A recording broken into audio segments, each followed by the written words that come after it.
we try to explain something to somebody.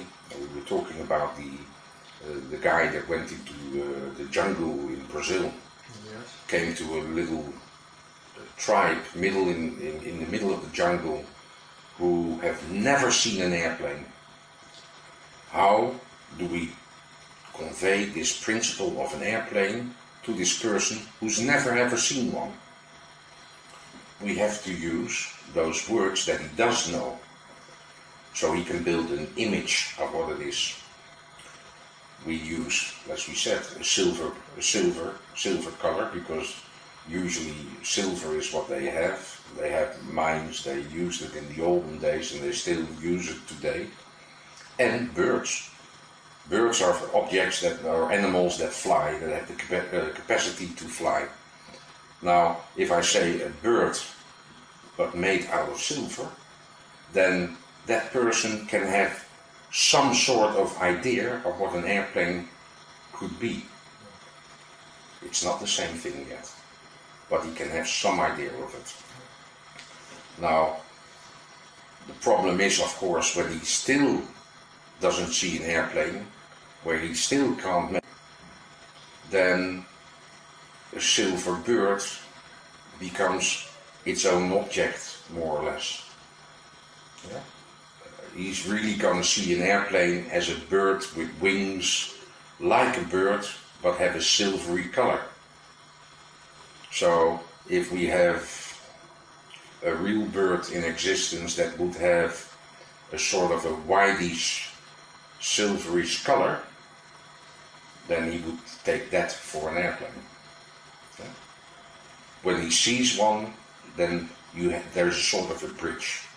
The concept of silver bird and what he sees there, he can start to make and see a connection. We come to the point that then he knows what an airplane is because he sees one, but he still doesn't know deep enough. He's never been on an airplane. When he sees it in the sky, it is still the size of a small bird. So his understanding of it is still limited. That is basically with this whole life. This whole life is like a silver bird to a real world. So our lives as a way of building ideas, concepts, which isn't the truth, but will help you to build bridges to come closer to the truth. Words, exactly the same.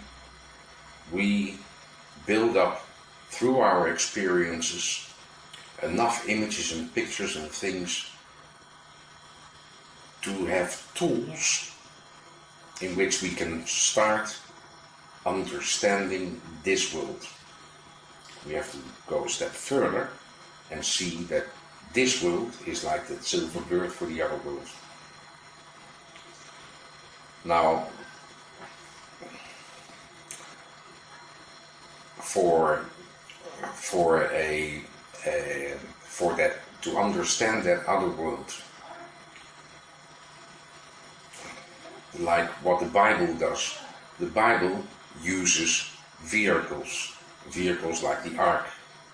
It uses donkeys as a middle of transport. It uses ideas such as raven and dove. Not so much that it is really the dove, but it's the principle, what it stands for. The ark is not so much that wooden ship that collects all the animals in it. The animals represent the zodiac. It represents the zodiac animals that influence, and we influence the other way around. They have influence, the light, the sun, darkness, light, planets in certain positions reflect light.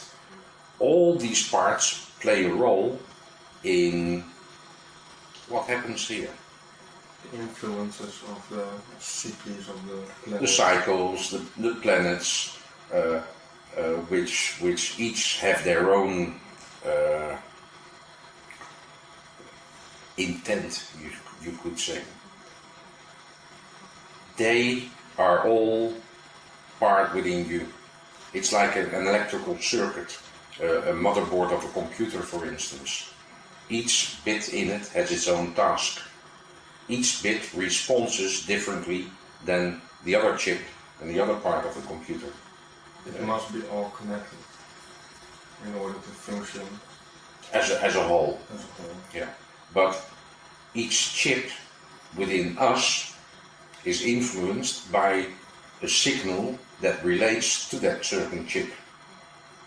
Like the emotions. The emotions are triggered by recognition of similar things. So the arc really is containing all those bits that influence its going. Yeah. It's like we have, I don't know the English word for it, ebb and flow. Oh, the high tide and low tide. Well, at high tide the water comes in, low tide it goes down. Those sort of principles that if you put a boat there, it will be closer to the land and moving outwards again. This is also principles within you. You are influenced by the tides of the whole system, of those zodiacal signs. You're also influenced by that. We also know that we have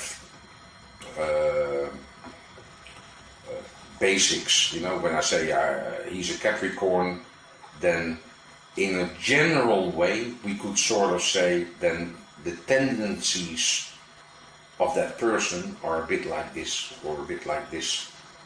It's pretty general because mankind doesn't know exactly how it works.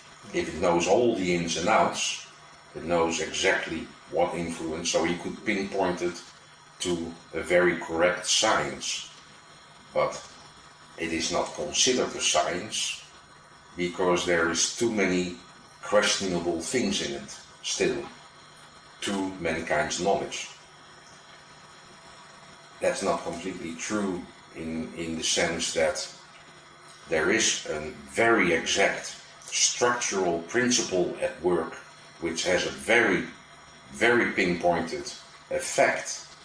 It's just that we can't see it.